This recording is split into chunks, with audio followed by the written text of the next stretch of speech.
Hey everybody, welcome back to Pathfinder, Wrath of the Righteous. Last episode we went to the Leper's Smile and we beat back the Vescivore Queen and her swarms. And yeah, we killed all of the Vescivore swarms, we got through the Leper's Smile. We also found some really cool stuff there, like I'm not sure if it shows up in my inventory. Oh yeah, it does. The Wand of Zacharias. It was popping up some zombies. And we killed the zombies. They kept coming back until we picked up the wand from the bookcase. Yeah, so now we have the Wand of Zacharias as well. That's pretty good. So yeah, let's keep going. Will Sir Garms. The quartermaster flashes you his usual grin, but it fades almost immediately. What a march, eh, Commander? I won't forget it, not in a million years. I can't stop shaking whenever I think about the leper smile. It's a miracle that we lost so few back there. The soldiers realized that if you'd made the wrong decision, half the army wouldn't have made it out. They're scared things are going to get nastier from here. What if we held a wake, lit up the bonfires, poured some wine, raised our cups in memory of the fallen? It'd do the troops a world of good. Yeah, sure, we'll commemorate the fallen, give the soldiers some wine, but not enough for them to get smashed. Never, Commander. Everything will be proper, solemn, and with due respect for the fallen. We're mourning the dead, not celebrating a wedding. Yep. Alright, that's good that the NPCs are actually reacting to Leper Smile. It was a pretty cool event. I liked it a lot. Fine, so you ate rats and moss and things like that. Well, once when there was nothing else to eat, my old gran stole a rotten fish from the market and made a soup with it. What do you make of that, eh? Nice soup. You get that this isn't a competition, right? Ah, damn, my alchemy failed. Alright. Okay, back to crusading, I guess? The cultists protected the caravan of valuable supplies of the death, but the crusaders prevailed. It seems that the demon worshippers plundered the treasures from nearby Sarkorian ruins, right? Cool, cool. Right, we have arrived at the so-called inconspicuous camp. Oh, look at that guy, Krinuk. Okay. Hey, Krinuk. How you doing? Look at that. Elven notes. Krinuk. The aged kobold sitting by the small fire or campfire greets you with an amicable gesture. He doesn't reach for his weapon or hiss threateningly. All in all, his behavior is highly unusual for one of his kind. His clothes look quite unusual too, and not many kobolds opt for human clothing, nor do they adorn their possessions with spikes or scales. Greetings, my name is Krinuk. I'm all here alone, so you may safely come closer. He speaks smoothly, without the usual kobold hissing. Moving slightly aside, the kobold points to the carcass of a small animal on a stick roasting over the fire. Dinner will be ready soon. Whoa, I've never met a talking lizard before. Well, back in the River City we had a deal with dragons. Are you a dragon too? Can you turn big? You flatter me, young lady. Many of my fellows would give up everything to become dragons. Some even entertain themselves with fantasies of already being such. But I'm proud to be what I am, a kobold. Nothing more or nothing less. Who are you? As I mentioned before, my name is Krinuk, at your service. The kobold offers a short bow, an unusual gesture for one of his kind to make. As a rule, kobolds do not express their respect to anyone other than dragons. I'm a traveler and a friend to the crusade. I can be your friend too, if you are tolerant towards kobold. Krinuk utters the word tolerant with shocking ease, as if he is something other than the narrow-minded and savage subterranean beast you expect him to be. Kobolds are infamous for worshipping dragons and despising all other races, and few of them would even understand the concept of tolerance, let alone subscribe to it. The crusade has many unusual friends, but even I haven't met anyone like you before. I'll be glad to see a kobold in our ranks. Oh no, don't get me wrong, I have no intention of marching within the crusade ranks. Still, I hope that my humble assistance will be of use to you. Wait, did you just say tolerant? Are you sure you're a kobold? So you saw through my disguise. Krinuk tried to mislead you with sweet words and then ambush you. The kobold utters a loud hiss, which then morphs into an amused chuckle. Ha ha ha, of course I'm a kobold. Trust me, you are not the first to be shocked after hearing me speak and realizing that I'm not going to rob or kill you. I'm lucky. If representative of other races want to be seen as intellectuals or decent conversationalists, they have to read a lot of books, refine their manners, possess a passing knowledge of classical theater, and douse themselves in fine perfume. Whereas in my case, all I have to do is not lunge at you with a spear or hiss with every other word. Was it you who left me that note? Kobold shrugs, of course. Who else can it be? I wanted to make sure you were interested in the information I can provide. What do you want from me? I want nothing from you. I'm asking for nothing. I am simply offering help. I sympathize with your cause, so I would like to provide whatever support I can from time to time. Does that work for you? The kobold stops and looks at you expectantly. How exactly can you help me? With advice, mostly. Throughout my life, I've seen a lot, and a piece of timely advice can be extremely valuable, don't you agree? Of course, if your advisor is a kobold, the merits are not so obvious, but you're in luck. This kobold right here has extensive knowledge of a variety of matters that you may find useful someday. After some thought, he nods towards the campfire. One more thing I have to offer is this hair after it's cooked. How do you know so much about demons? Krennic gives a long and heavy look. I've had some experience with them. I don't want to go into details right now. All I'm saying is that after a rather short and not even hostile encounter with them, I stopped eating meat for several years. So what's the catch? No catch. I'm acting for this wholly altruistic reasons, but my motives are something I would rather not reveal. Krennic turns his face to you and then wrinkles something more visible in the glow of the fire. We just met 5 minutes ago. Don't you think it's too early to expect complete candor just yet? As I've already told you, I'm a friend of the Crusade. You can choose to trust me or you can leave. Okay. I offer help and ask for nothing in return, so the question is simple. Will you accept the claw of friendship from a stranger, or is your distrust stronger than your need for help? Okay, thank you. We would appreciate the help. Krennic nods agreeably, and we have a deal. You won't regret your decision. Just drop by my camp every now and then so we can have a word. Perhaps I'll be able to give you some useful tips. Pulling out a small knife, the traveler carefully cuts 2 strips of meat from the roasted hare. He throws one into his toothy maw while graciously offering the other to you. A strange animal for sure, but it seems edible. The energies of the world wound mask everything in illusion. Harmless-looking animals try to eat you for dinner. Dangerous paths appear to be straight roads. And your enemies, sometimes your enemies, can look like your friends. Krennic squints and looks deeply into your eyes. Have you ever been in a situation like this? First, you think a person is your friend and ally, but then the scales fall out from your eyes, and then you realize they are actually your sworn enemy. So you catch the person, you tie them up, and then you start thinking, how should you treat them now? Like your enemy? Like your former friend? It's hard to decide. What would you do if one of your friends turned out to be a traitor? Are you talking about someone specific? Wow, your question brings up paranoia. No, I'm not talking about anyone specific, and I'm not implicating anyone. The kobold chuckles. I'm sorry. It seems my joke has spoiled your sleep for the next few nights. Every traitor must be executed. There's no other way. You know what? I think that makes a lot of sense. I think that's a very Mickey Mouse thing to do, you know? The kobold grins wryly. That sounded smooth, as if you were reading it from an Inquisitor's scroll. What if you think with your own head instead of repeating slogan? It's fine. Let's assume you execute the traitor. Then what? The overall score is still in the demon's favor. Something Krennic's voice sounds merciless, like cold steel. If you catch a traitor, grab them and shake them till they spill everything they know. Some need to be tortured, others will crack. If you threaten their family or bribe them with promises of mercy and gold, wring the traitor dry like a rag mop and think about war, not about ethics at least. That's what smart people write in books. The fervor fades when the kobold's voice, but subtle glints still flickers in his eyes. You got really worked up there. Ooh, me? No, not at all. You say that like you're an expert on kobolds, as if you can intuit our deepest feelings and emotions. I guess you're right. What matters most is doing what's best for the cause. The kobold shakes his head, pretending not to care. Maybe I am right, maybe I'm wrong. I was just sharing my opinion. Then again, if we're discussing traitors, it's fortunate that betrayal is not reserved for mortals alone. Demons stab each other in the back far more frequently. The rumor is that there are at least 2 demon stashes within Dresden, filled with arms and supplies that were stolen by Daskarites and Baphomets, from Baphomets and vice versa. One of them is near the entrance of the fortress, while another one lies by the entrance to the citadel. Oh, well, that is valuable information.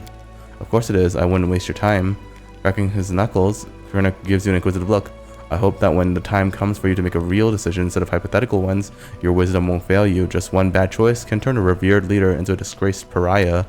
I've seen it happen before. I lived through it, something like that, and my tribe suffered a disaster caused by one bad choice. Can you even imagine? The kobold squints, sadly, his shoulders slumping a bit. With a sigh, he begins to talk. I don't like telling this story, but it might be useful for you to know. Perhaps it will serve as a warning. Will you tell me? Krennic clears his throat and starts talking in a sonorous voice that reveals his experience as a bard. I was born into the mighty and proud tribe of the Night Ruby. Our caves are vast, our mine shafts are rich in quartz and metals, and our underground lakes were brimming with fish. And of course, we had plenty of slaves. The Night Ruby was a model of kobold success. It was a tight-knit, greedy, and aggressive tribe that intimidated even a few of the nearby human settlements.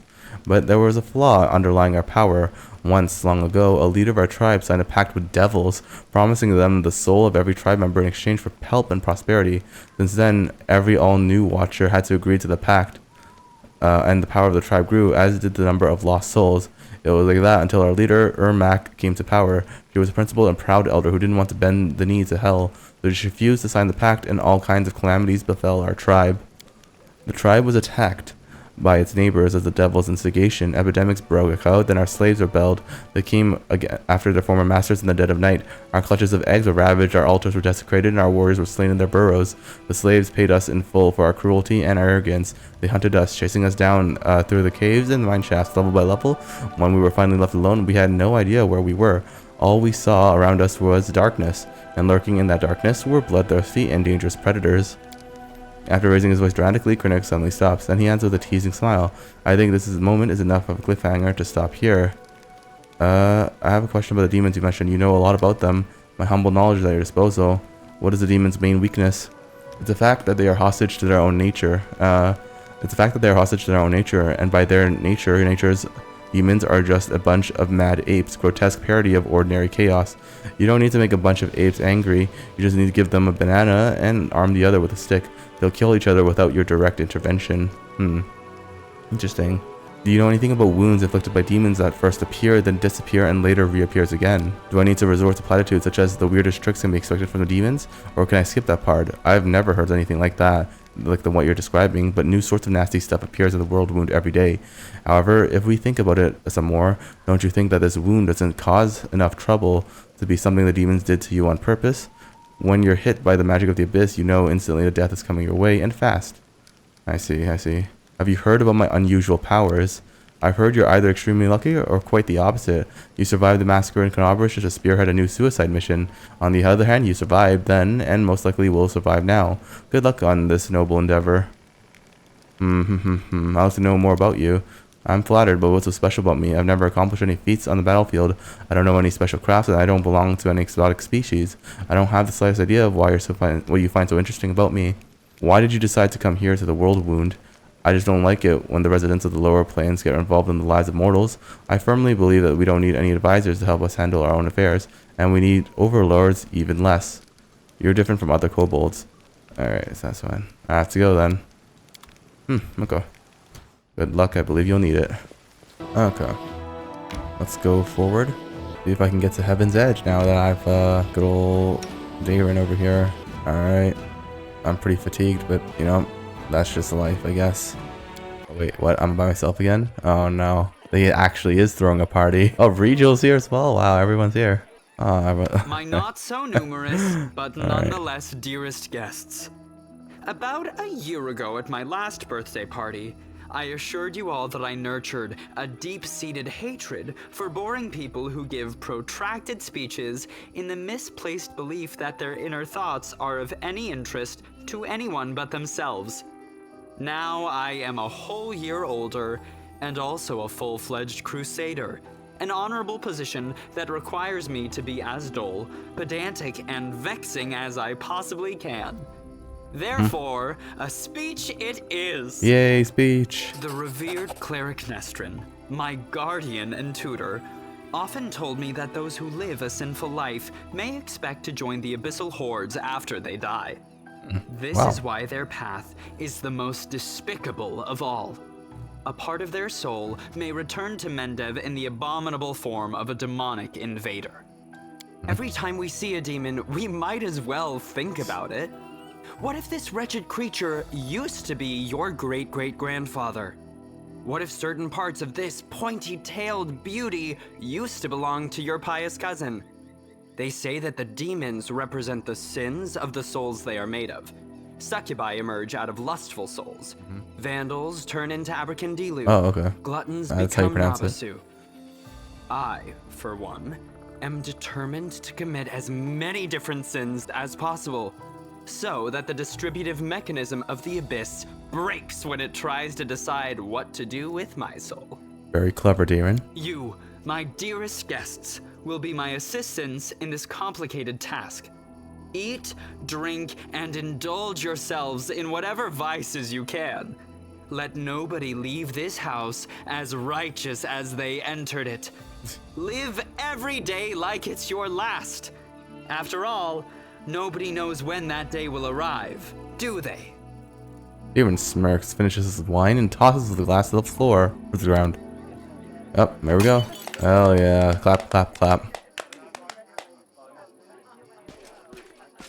Oh, hello there. That's Hawkblade. How interesting. Inquisitor Liotr whispers in the ear from behind. Did you find anything interesting? Nothing really. I just took a few notes of a few things. I'm tempted to find out whether anything unusual or mysterious has happened to the Count over the last 10 years.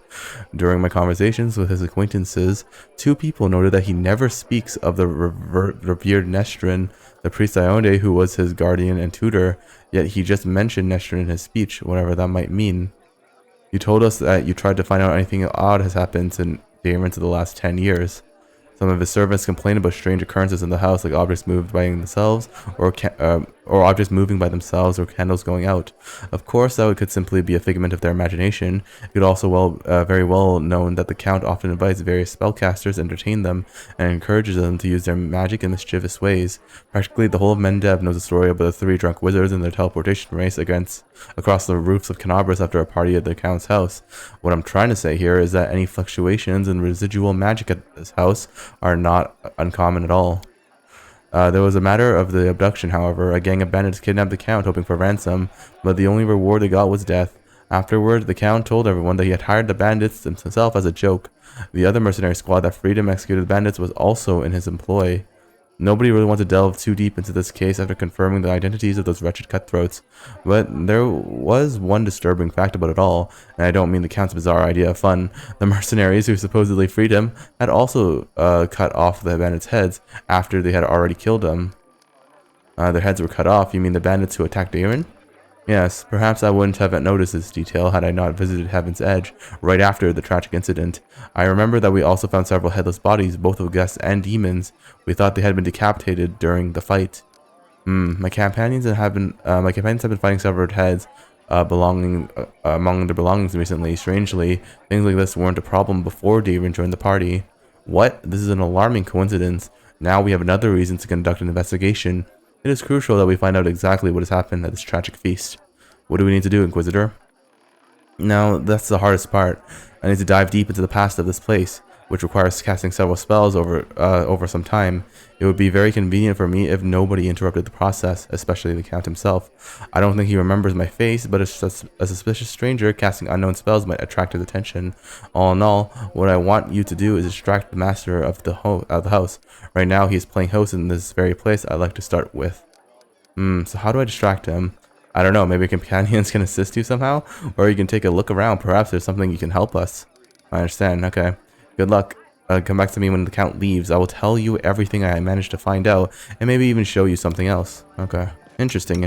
I am a little fatigued to be partying, but here we go. Nevertheless. For your purpose, these bracers allow their wearer to cast healing spells without provoking attacks of opportunity.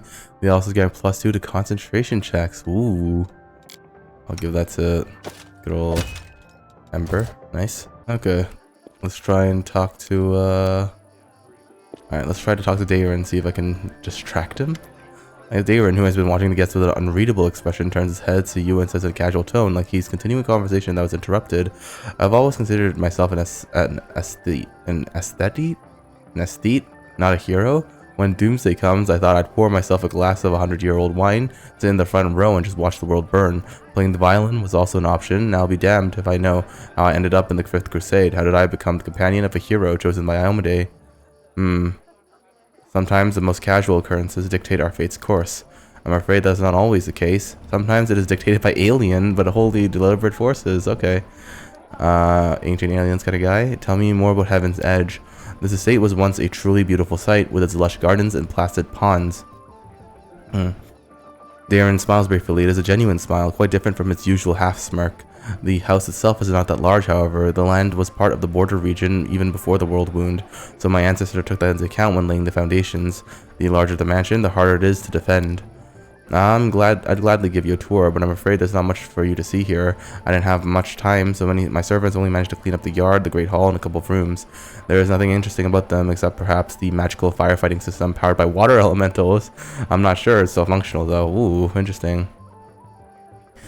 You do remember that you are still my field attaché in plenipotentiary something court, Count?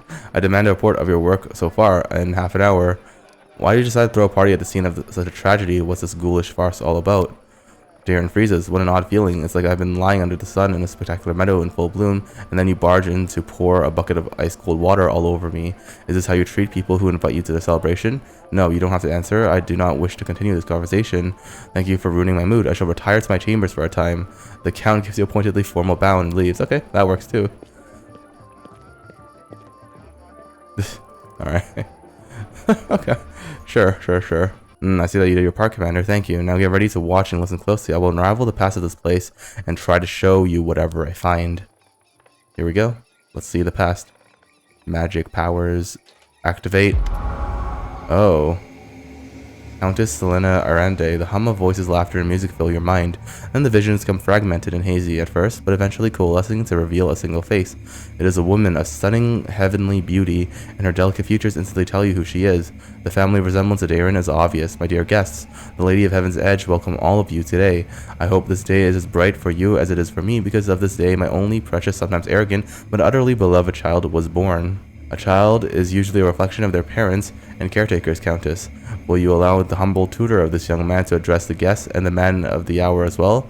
A new face appears. It is a handsome old man with a strong, dignified posture and a voice that emanates power. Can't we just have just one day without your sermons? It's my birthday after all. 10 years ago, the young Daeran had an utterly angelic appearance. His table manners and expression lacked the dignity of a true angel, however. Countess Selena Arande, I'm sure the revered Nestrin only wanted to hug you and offer you his best wishes on your birthday. Wait. What? What's that noise? The demons. Oh, wait, what? Lily too. Oh. The shrill laughter rings in your ears and reverberates in the base of your skull. In the vision, a Lilitu appears before the guests of the estate and gives them an exaggerated, scornful bow. The sorceress of evil has come to your celebration, mortals. Did you prepare a treat for me too? What do you want, spawn of the abyss? I've already done everything I wanted to. Hey, you doddering cleric, look around. Don't you notice anything odd? The plague is in your wine, in your food, in the air around you, in your blood. Soon you will all die. Praise your pathetic goddess and call upon your healing powers all you want. But they're not going to help you. Nothing will help you. I will give you a chance to see it for yourselves, and when I return, the grave realization will have already sunk its teeth into your throats. Oh, how I love watching mortals in their final desperate hours. The demon finishes her speech with an air kiss to Daeran, making him freeze in horror, and he disappears. I see, so they poison the food. Okay.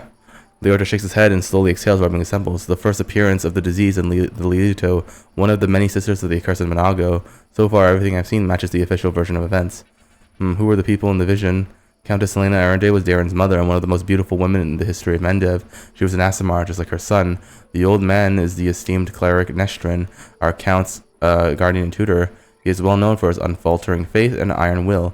I was only passing acquaintances with him, so I can't tell you anything more than that.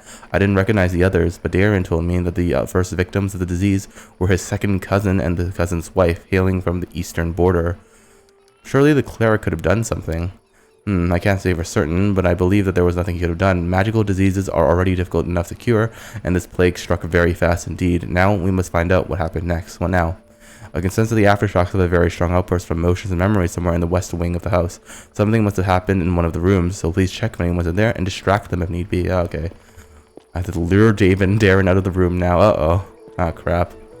Daeran arches an eyebrow at you, but he doesn't seem to be disturbed in the slightest by your entrance. He's not trying to cover up or get dressed any faster. Commander, I assume you have an urgent matter that requires my attention.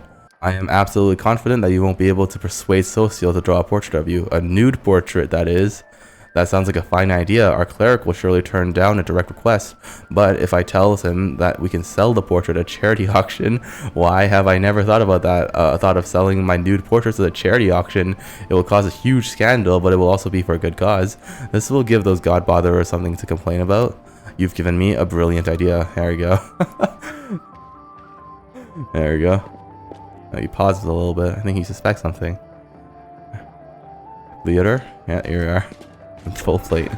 Ah, I see that you were able to do as I asked. Prepare yourself. This vision might be rather difficult to watch. Well, how do you know that? Magic powers. Activate. No? Activate. There we go. Young Daeran stands motionless by the Countess's bed. His face is pale with fear, and for good reason. His mother's heavenly beauty is gone. Her smile, once beaming with vitality and happiness, looks more like the grimace of a corpse. Only her golden hair still glows, a sad reminder of the healthy young woman she was just a few hours ago. Mother, can you hear me, Mother? Day, my boy, how did you get here? The Countess's voice is fading. Don't come any closer. This disease. Mother, listen. The revered Nestrin has sealed the gates. He says that he won't let anyone leave the estate. If the plague reaches the larger settlements, nobody will be able to stop it. He claims this is why the demons attacked us in the first place. They knew that we could call upon the strongest clerics to heal us, but those clerics would catch a disease and die as well. The fat Baron and his family tried to escape, but 3 armed paladins barred their way and said they would not let them go. Mother, we need help. Canobras is full of wizards, of clerics, wizards, and demons who know who else. They might know how to stop it. We need to get out of there as soon as possible. We need to get there as soon as possible. We must obey the revered Nestrin.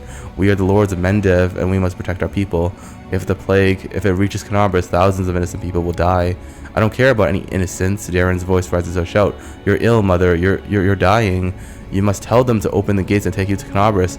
They won't listen to me, but you are the lady of the estate. They can't refuse you. I can't. I must. Please leave, my dearest. Don't lose hope. You can still. Convulsion overtakes the Countess's body. Her last words are swallowed by a long guttural groan. Liotr warily rubs his temples and his face is unreadable. Now I have an answer to one of my many questions. Nobody went to Canobras in search of help because the revered Nestrin didn't let them. He valued the safety of the city more than the lives of his flock at the estate. What a difficult choice it must have been. Yeah, he made the right choice. There was no other way. I am almost certain that Count Daeran had another opinion on this matter, a very, very strong one. Liotr rubs his chin thoughtfully. I have never been in the revered Nestrin's position, but I know the price of difficult decisions, especially those that you have to make quickly. I have no right to judge him, but we must continue our investigation. The next site I like to examine is the Great Hall. That is where we found the remains of Nestrin and the demons. I assume that he killed them in a confrontation, but we must make sure of that. Please help me clear the area so that I can study it. Alright. Clear out the entire dining hall. Well, I mean, it's pretty empty so far. I mean, it should be easy. Oh, everyone's there. Stop trying to talk me into this. You have neither the heart nor conscience, Daeran. Even the noble idea of charity comes a farce when you touch it. Both this place and its owner makes me think of how deceptive appearances can be, but I cannot deny that... hold on. But I cannot deny that the wine here is very good. I don't think these so-called innocents will suffer from knowing that their money and medicine came from my sinful silhouette. Let me distract you one more time. Come here, Daeran. There's a feverish gleam to Daeran's eyes owing to either tipsiness or some overabundance of emotion. Oh, there, Mickey Mouse. The rotter social refused to sketch me in the nude for charity, but it didn't upset me too much. The faces he made while explaining the idea to him were all well worth it. He looked very much like a pious matron being confronted with a talking male organ, one that was 2 foot long and being held aloft by a pair of golden angel wings. How are you enjoying my party? Are you having a good time? Yeah, how about you, Daeran? Are you having any fun? Of course I'm having fun, Daeran says it finally. What's wrong? You want me to spend my whole life in fear and mourning, blaming myself for what happened? Fine, let's change the subject. I thought the unique ambience of Heaven's Edge and the fact that we're on the very border of the world wound would make the celebration special. I thought the past would resurface and make itself known. Daeran smirks bitterly. Well, it seems even ghosts don't wish to attend my parties anymore. What can we do to liven up the evening? I just realized I don't have a port on your curve next year. The more I observe you, the clearer it becomes trying to run from them. You know what? I think it's time for a drinking contest. Ah yes, you tried and trusted the method of salvaging a dull party. For salvaging anything, actually. I am ready, but who's my competition? Sela will fight for the honor of all paladins. Yes, sir, Commander. Daeran, my boy, you've still got time to back out. You don't want Auntie Sela to spank you in front of everyone, do you? What'll you do if I win? Are you gonna cry and pray to Iomade for an alcohol resistance aura? Now that would be worth seeing. Now, let's drink until one of us falls unconscious or begs for mercy. Let's do it. See it. Hopefully it gets everyone out of here. They're just... oh wow, then they really are drinking. That was just a little warm-up, I say. Up for more. The fear of your inevitable defeat has already gotten the better of you, Daeran. I can see it in your eyes, boy. Come on, let's have another round. Will this be the one that knocks you flat? Falling in battle against such a worthy opponent won't even bruise my ego, especially if you carry me upstairs to bed afterwards. Sela, look, the commander himself is cheering for you.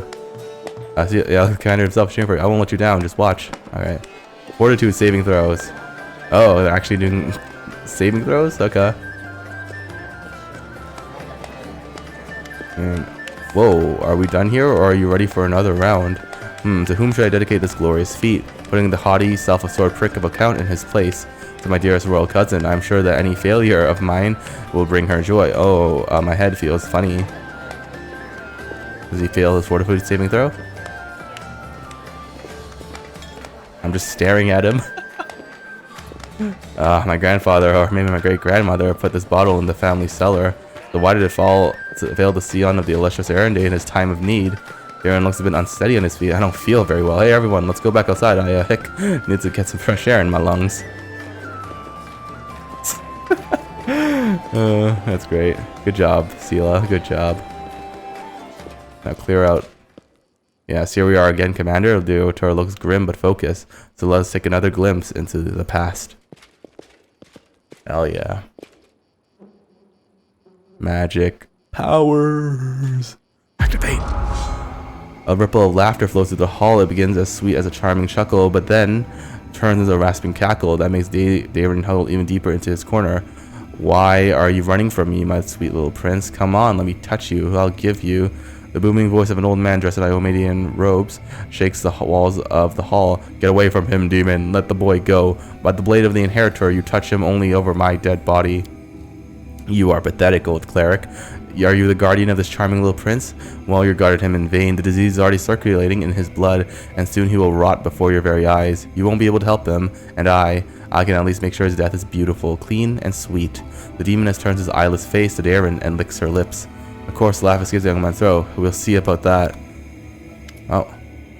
Liotr turns to you in astonishment. Droplets of sweat glisten on his temples. Something is wrong, Commander. My spells are not working as expected. It's as if some kind of a supernatural explosion occurred here 10 years ago, blending everything together. The magical auras, the emotions, the memories. I will try to read it again. Could it be dangerous? I cannot say for certain, but it is unlikely. The past is in the past, and no one can travel through time except for some uniquely powerful entities like eons or perhaps the eldest of the first world. Even though the past of this place is horrible, it poses no threat to us in the present. Okay, I see. Good, please continue then. Give me a moment. I will try to channel my visions and feelings to you as accurately as possible. No, hope you don't die. Daeran, my boy, what is going on? Liotr's muscular shoulders begin to shake. The vision he is channeling does not change, but you feel something enormous and chilling silently infiltrate the reality around you. The presence of the nameless being becomes almost palpable. Some alien entity is talking to him. Hurry, old cleric, stop him right now. Do you really want to see what happens? Save me. Can you save me? The presence thickens into something more tangible. The entity is silent, but you can feel your blood pulsing in your temples, and each beat brings a new image, or rather a new notion. Help brings a feeling of relief and safety. Exchange makes the pulse stronger and more demanding. Gate and secret comes immediately after. The images become heavier, almost visible. Secret. Keep the secret, otherwise death, death, death, death. The gruesome images swirl through your mind, filling it with pain and fear, and then it all starts again. Help, exchange, secret, death. Neshrin stretches out his shaking hand, suddenly looking like a doddering old fan instead of a mighty cleric imbued with holy power. Daeran, wait. The thing you're about to let loose is even worse than these demons. Daeran's body is quivering like a taut bowstring. His eyes dart from the clerics of demoness who's frantically casting protective spells. Demons, saints, I'm so fed up with all of you. Burn. Check on... No, there he goes. Liotr opens his eyes with a groan and gets back on his feet. His legs are wobbly, his eyebrows is cut, but he seems not to notice. Sincere sorrow is written on his face, as well as a strong hint of horror. What a misfortune. No, what a disaster. Everything is far worse than I imagined. Do you understand now what happened 10 years ago? Are you alright? Are you alright? The strain, the emotion, they overwhelmed me and made me faint like an agitated youngster. It is nothing really. I will not be able to cast any spells for the rest of the day, but aside from that, I'm fine. Do you understand now what happened 10 years ago? The Inquisitor slowly exhales through clenched teeth and says in a low voice, still massaging his temples, yes and no, damn it. My thoughts are astray. I will try to explain everything to you in full detail. Many living things are capable of performing the most extraordinary feats, good or bad. When a deadly threat looms over them 10 years ago, the young Count found himself cornered in every sense of the word, and he allowed some alien entity to intercede for him. It frightens me that all my experience as an Inquisitor is completely useless in this case. It does not resemble anything I've ever heard or read about. This entity, I think I'll call it the Other, possesses uncanny power. It was capable of instantly killing 3 greater demons, a mighty cleric, and a host of other mortals. You saw everything yourself. What's even worse is that this entity, this Other, it is still here. Liotr takes a long pause. His gaze is drawn to the chamber where all the guests are laughing and dancing. Daeran's eloquent voice rises above the music for a moment. He's asking someone to bring more wine and add more logs to the fire. I don't know what exactly this creature is, but I know what it did to the Count. It turned him into a living gateway. The other is not inside the Count's body. It is not directly controlling his mind. That's why there are no obvious signs of possession, but it is looking through his eyes. It treats him like a window into our world, and it can instantly step through in it to wreak whatever havoc it desires. Does Daeran know anything about all this? Yes, of course he does. Did you hear what the other tried to convey to us? Help in exchange for a secret, death to those who know the truth. It wants to have an opportunity to use the Count as a gateway without anyone knowing. That is what made Daeran deny that he remembered anything about the conclusion of the events at Heaven's Edge. I see. What might the other want? This is the strangest thing about it all. I came to this world 10 years ago and it's still here, right? All this time has been watching us through the eyes of the Count. Had it, for instance, wanted to kill Her Majesty, the Queen, it would have had plenty of opportunities to do so. The Count can get close to practically every influential figure in Mendev, but the other refuses to act, or his interest lies in some other sphere. Did the other kill everyone then? The disease was not to blame. Not everyone, just Nestor and his paladins and a few remaining guests. Damn it. I know that this is the work of a mysterious, omnipotent entity, but it still stings. I was here 10 years ago and I didn't check everything personally, and those who did failed to sense that something was wrong. Could the other be the reason why my companions kept finding severed heads among their belongings and cadaver's? Yeah, probably, Mickey. It seems very likely. I'm almost certain that you are right. People tend to lose their heads when they get too close to Canaran Day anyway. Ha! I do apologize, that was inappropriate. Perhaps your gruesome findings are the heads of some cultists who try to kidnap the Count during the Cadabra slaughter, or perhaps they provoke the other in some other way. Well, then we have to do something. Yes, now I understand. Father Neshin perfectly. I must make a crucial decision despite a dearth of information. The Inquisitor falls silent for a while, then he looks at you in the eye. Commander, first and foremost, I must apologize to you. Second, I must ask you to keep this a secret.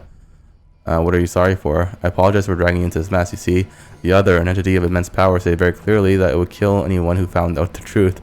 Anyone who knows that the Count is secretly its living gateway. I suppose that the secret is currently known to 3 people in Galarian, you, me, and Count Daeran. And that means Liotr gives you a crooked smile and shrugs. So why should I keep it a secret? As soon as the Count finds out that we know the secret, the other will understand it as well. We do not know what it is and what exactly is the scope of its powers, but we do know that it would dispose of anyone who might reveal its existence. I've made a decision, Liotr says gravely. I will not tell anyone about the discovery we've just made, not even the Queen or my superiors.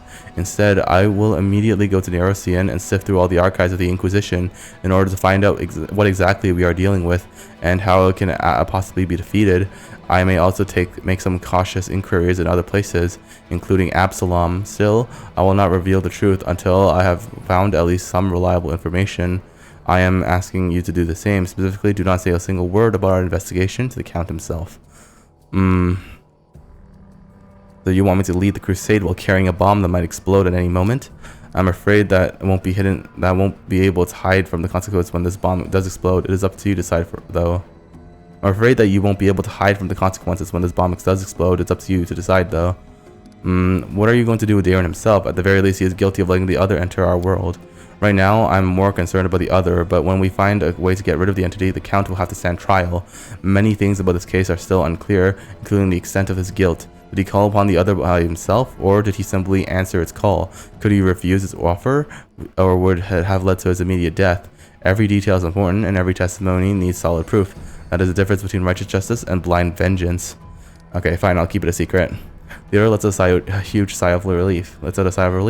You made the right choice. Yes, I did. I recommend that you go back to the guests and spend the rest of the evening as you please. Anything else might raise suspicions. I must leave immediately in search of the knowledge we all need so desperately. Farewell, Commander. May the light of my own day guide your path, and Liotr Hawkblade will try to keep your path to triumph clear of any unwanted guests. Hell yeah, that is pretty cool actually, huh? You were the very best guest I could ever wish for. Okay, glad you liked Mickey Mouse so much, Daeran. Well, I guess that's it then, eh? Alright, good. Minotaur's down. Nice. Keeper's Canyon used to be an important relay point for the river traffic between Dresden and Canabris. Now the small but once thriving town lies in ruins, but its sturdy harbor may still come in handy when the supply ships from Mendev arrives. More materials. Nice. Not bad at all. Okay. Well, you know what? I think that's going to do it for this episode. A lot more adventuring on the world map than I would have liked, but you know what? Sometimes that's what happens on a crusade. So thank you guys so much for watching. Hope you guys enjoyed it as much as I enjoyed playing it. I hope to see you all next time, but until then, bye for now.